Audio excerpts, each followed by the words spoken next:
தி Indian public பள்ளி சார்பாக நடைபெற்ற சைமன் எனும் தென்னிந்திய மாதிரி ஐக்கிய நாடுகள் மாநாடு 3 நாட்கள் நடைபெறவுள்ள இதில் இந்தியா முழுவதிலுமிருந்து 1000க்கும் மேற்பட்ட மாணவர்கள் பங்கேற்றனர். உலகளாவிய அறிவியல் மற்றும் தொழில்நுட்ப மாற்றத்தில் மாறிவரும் சர்வதேச அரசியல் மற்றும் பொருளாதாரம் குறித்து இளம் மாணவர்கள் தெரிந்து கொள்ளும் வகையில் கோவையில் சைமன் எனும் தென்னிந்திய மாதிரி ஐக்கிய மாநாடுகள் அமைப்பு மாநாடு தி இந்தியன் பப்ளிக் பள்ளியில் நடைபெற்றது. தேசிய அளவில் 3 நாட்கள் நடைபெறவுள்ள இதில் இதற்கான துவக்க விழா தி இந்தியன் பப்ளிக் பள்ளி வளாகத்தில் நடைபெற்றது.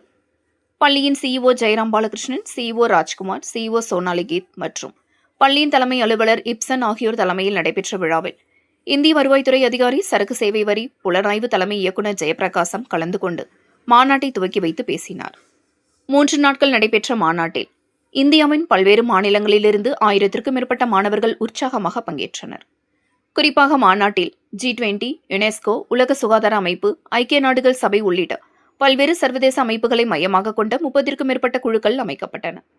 இதில் மாணவர்கள் உலக நாடுகளின் பிரதிநிதிகளாக செயல்பட்டு பல்வேறு சர்வதேச பிரச்சினைகள் குறித்து விவாதங்களில் ஈடுபட்டனர். ஒவ்வொரு குழுவிலும் மாணவர்கள் முக்கியமான உலக பிரச்சினைகளை எடுத்துக்கொண்டு தங்களின் பேச்சு திறன், ஆராய்ச்சி மற்றும் கருத்துக்களை முன்வைக்கும் திறன்களை வெளிப்படுத்தினர்.